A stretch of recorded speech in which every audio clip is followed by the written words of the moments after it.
Hello viewers, welcome to Cavin's all in one. எல்லோரும் எப்படி இருக்கீங்க? நல்லா இருக்கீங்களா? இன்றைக்கி நம்ம வீடியோவில் சுவையான பக்கோடா குழம்பு எப்படி செய்கிறதுன்னு பார்க்க போகிறோம். அதுக்கு முன்னாடி நம்ம சேனலுக்கு நீங்கள் புதுசாக இப்போ தான் விசிட் பண்ணுறீங்க அப்படின்னா கண்டிப்பாக மறக்காமல் சப்ஸ்கிரைப் பண்ணிக்கோங்க. கூடவே பெல் ஐக்கானையும் கிளிக் பண்ணிக்கோங்க. அப்போ தான் நான் போடுற வீடியோ உடனுக்குடனே உங்களுக்கு ரீச் ஆகும். இந்த பக்கோடா குழம்பு செய்கிறதுக்கு ஃபர்ஸ்ட் நம்ம பக்கோடாவை செஞ்சுக்கலாம். அதுக்கப்புறமா இந்த குழம்பை எப்படி வைக்கிறதுன்னு பார்த்துடலாம் வாங்க. ஒரு பாத்திரத்தில் 1 கப் அரிசி மாவு எடுத்துக்கலாம். அது கூடவே 2 கப் கடலை மாவும் எடுத்துக்கலாம். 1 டேபிள் ஸ்பூன் உப்பு, 4 பச்சை மிளகாய் குட்டி குட்டியாக கட் பண்ணி வச்சுருக்கேன்.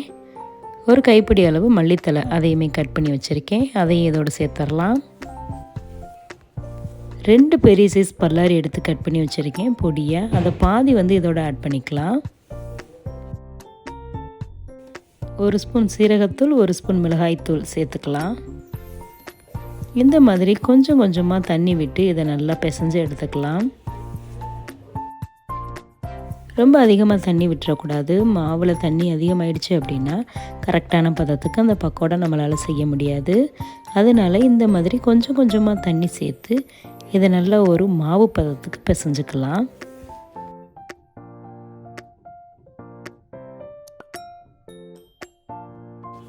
இப்போ பக்கோடா மாவு ரெடி ஆகிடுச்சு. ஒரு கடாயில் ஆயில் ஊற்றிக்கலாம். அது எண்ணெய் நல்லா சூடானதும் இதை கொஞ்சம் கொஞ்சமாக ஒரு பீஸாக இந்த மாதிரி போட்டு அதை பொரித்து எடுத்துக்கலாம்.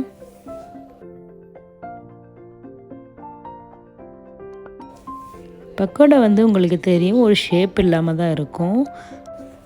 அந்த மாதிரி இதை நம்ம எண்ணெயில் போட்டுக்கலாம்.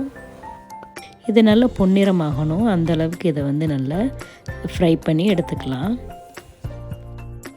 நம்ம அரிசி மாவு, கடலை மாவு இதெல்லாம் சேர்க்கறதுனால அது ஒரு டேஸ்ட்டு நல்லாயிருக்கும்.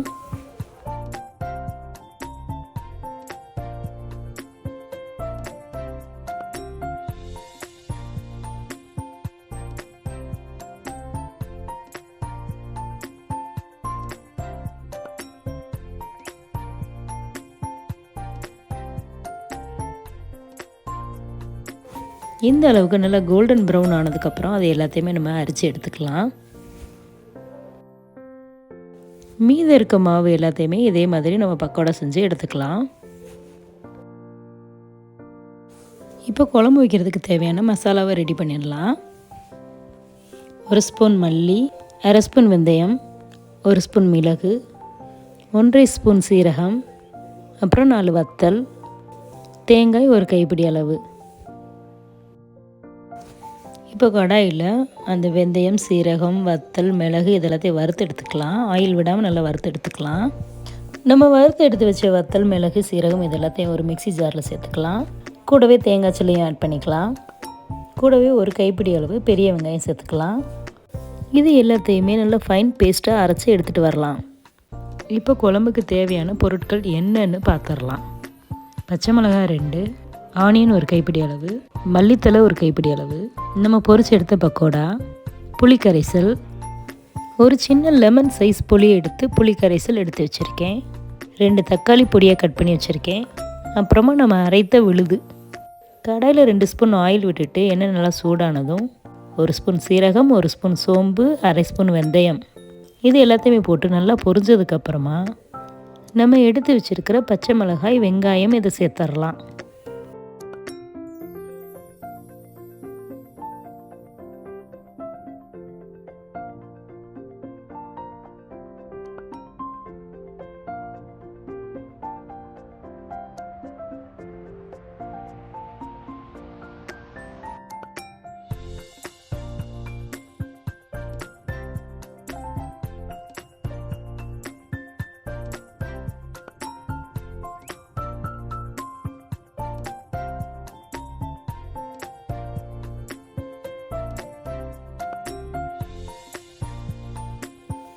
இது நல்லா பொன்னிறம் ஆனதுக்கப்புறம் 1 கொத்து கருவேப்பிலை இதோட ஆட் பண்ணிக்கலாம். இதை நல்லா வதக்கி விட்டுக்கலாம்.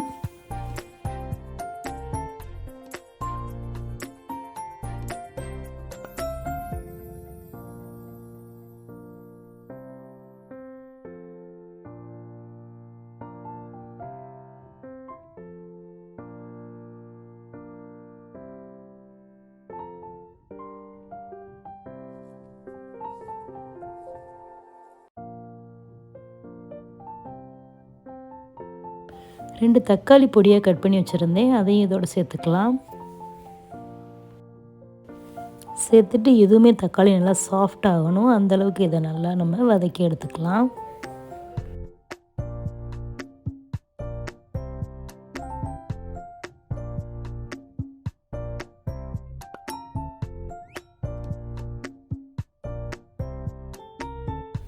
தேவையான அளவு கல் உப்பு சேர்த்துக்கலாம்.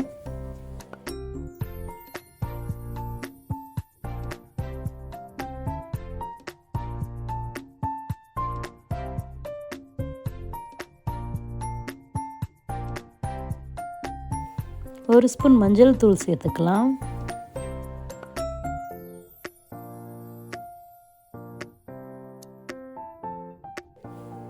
இந்த ஸ்டேஜில் நம்ம அரைச்சி வச்ச அந்த விழுதை இதோட சேர்த்துக்கலாம். அதாவது வத்தல், மிளகு, சீரகம், மல்லி இதெல்லாம் அரைச்சி வச்சுருந்தோம் இல்லையா, அந்த விழுதை இதோட சேர்த்துக்கலாம். இப்போ புளி கரைசல் சேர்த்துக்கலாம்.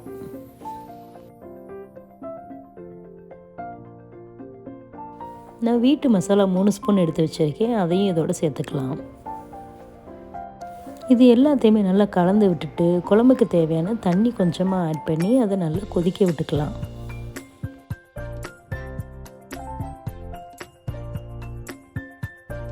இப்போ குழம்பு நல்லா கொதி வந்துடுச்சு. இந்த ஸ்டேஜில் நம்ம பொரித்து வச்சுருந்த பக்கோடா எல்லாத்தையுமே இதோடு சேர்த்துக்கலாம்.